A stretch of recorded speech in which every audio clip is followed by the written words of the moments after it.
Good afternoon वृषभ राशि। ये आपके नवंबर के महीने के लिए आपकी चंद्र राशि, सूर्य राशि और लग्न राशि तीनों के लिए आपकी रीडिंग है, गाइडेंस है। और ओरेकल कार्ड आपको ये कहता है कि अब आज़ादी आपके लिए है और अब आप जो भी चाहते हैं और जैसा भी चाहते हैं उसे पा सकते हैं। आपका रास्ता बिल्कुल साफ है अगर आप चाहें। इसका मतलब एक तो ये कि अगर आप किसी से आज़ादी चाहते हैं तो आप उनसे दूर जा सकते हैं, आपका ब्रेकअप कर सकते हैं। उस मामले में भी आपका रास्ता साफ है। और दूसरी तरफ अगर आप किसी की तरफ जाना चाहते हैं, किसी को पाना चाहते हैं, किसी से बात करना चाहते हैं, तो अब आपको रोकने के लिए कुछ भी नहीं है। आप और कोई रुकावट नहीं है आपके रास्ते में। आप चाहें तो ऐसा कर सकते हैं।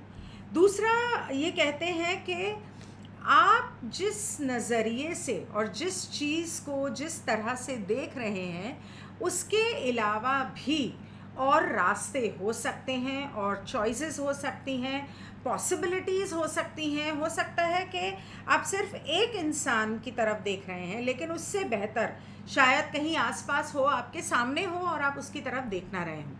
तो एक बार सोच समझ के फैसला लेना और चारों तरफ एक तरह से नज़र मार लेना और हर तरह से सोचने की कोशिश करना।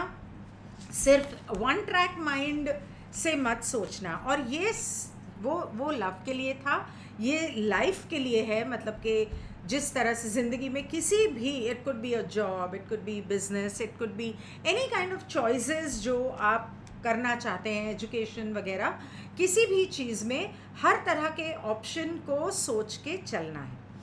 उसके अलावा टैरो कहता है कि आप जिस तरह से सोच रहे हैं कि मैं ऐसा करूँगा और ऐसा हो जाएगा, या मैं ऐसा करना चाहती हूँ तो मैं ऐसा करूँगी तो वैसा हो जाएगा, नहीं होने वाला। आप जो सोच रहे हैं शायद उसका उल्टा हो।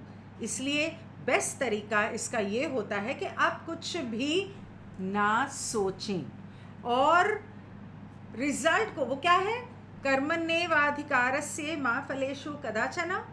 आप अपना कर्म करते जाइए और फल की इच्छा ना किए बिना, फल के बारे में सोचे बिना ईश्वर पर छोड़ दीजिए कि फल क्या होना चाहिए और क्या नहीं होना चाहिए। लेकिन जब भी आप कुछ करें सोच समझ के करें।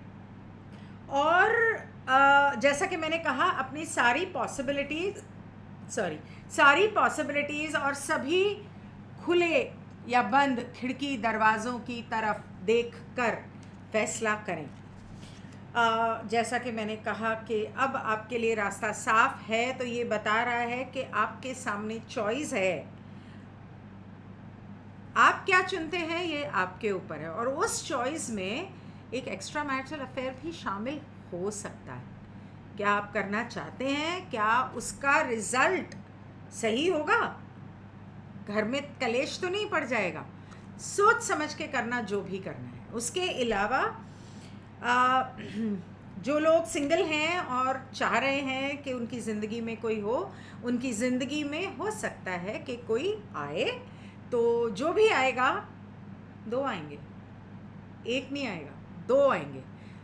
और जब दो आएंगे तो उन दोनों के बीच में सही चुनाव करना, ये आपको यहाँ से और यहाँ से सोचना है। और इसके अलावा हाँ, the same thing, repeated choice, hangman. हर नज़रिए से सोचो, हर एक के नज़रिए से सोचो। सिर्फ एक वन ट्रैक माइंड के हिसाब से मत सोचो। हर एंगल से सोचो और सोच समझ के फैसला करना।